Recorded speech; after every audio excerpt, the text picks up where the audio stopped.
Ladies and gentlemen, welcome to Oz Gamers. You are here with Stephen Farrelly, managing editor of the site, or you're on my YouTube channel, which isn't a cool handle, it's just my name, because I'm not cool enough to have a handle. Anyway, I wanted this to be a preview of sorts, but I'm a little bit too angry to really follow through with the original plan. Instead, I'm going to throw myself into the Sony fanboy line of fire once again, and vent about the new God of War. Why is a Greek god now a Norse god? Let's think about this for a minute. There have been 3 main God of War games, 7 overall, and in all of them the spine of the experience has been about the Greek gods and Kratos' war against them. He's a Spartan, written brilliantly into established Greek mythology. It didn't need to change, and there's still so much of that lore that could be explored and expanded upon, if Kratos really needed a new game. But no, now he's the father of a heavily American-voiced Scandinavian boy living in Norway and teaching him how to hunt. Let's get a few things out of the way first. Naturally, Kratos is awesome and the God of War series is, and has been, fantastic. Creating a game about Norse gods in as violent a fashion as the God of War series is also a really cool idea, but marrying the two really doesn't make sense. It's been suggested that because multiple belief systems coexisted in history, and to this day, that it's largely plausible that Kratos could have left the Greek Isles at the close of God of War 3 and found his way to Norway where Norse gods walked the earth, in much the same way they did in the traditional God of War series. But I don't buy it. It'd be like setting Nathan Drake's next adventure in space, because now he's an astronaut or something. What presents itself here is a game that was potentially being pitched out as a new IP, where Kratos was brought on board to make it marketable. At least that's what I'm seeing.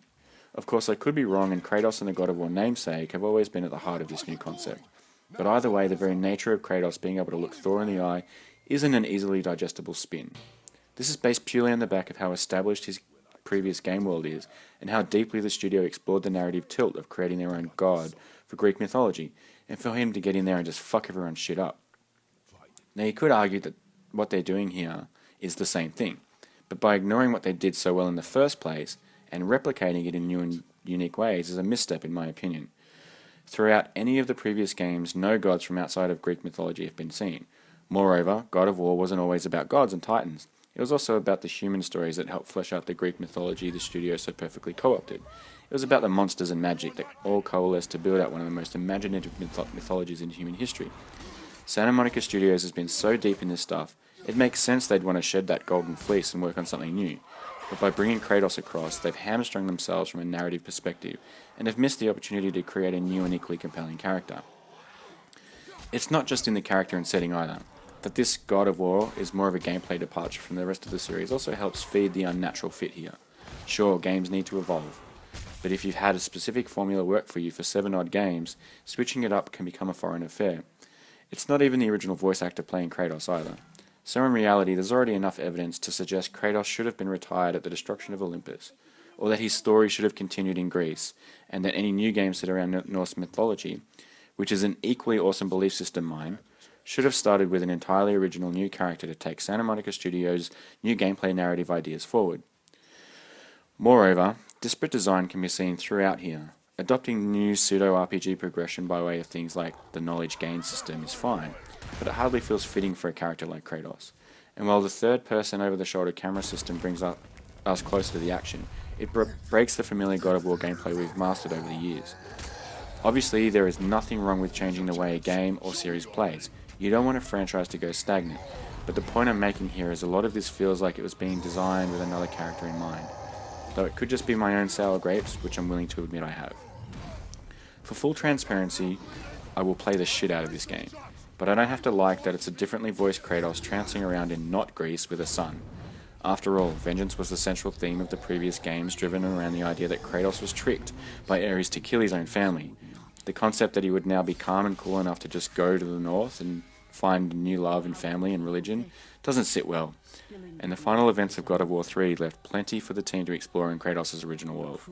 Redemption is a great idea given his rage, and the theme in this new beginning of sorts, being his commandment of that rage, is also fitting for the series, but the new setting is both alien and natural in the grand scheme of our Spartan demigod.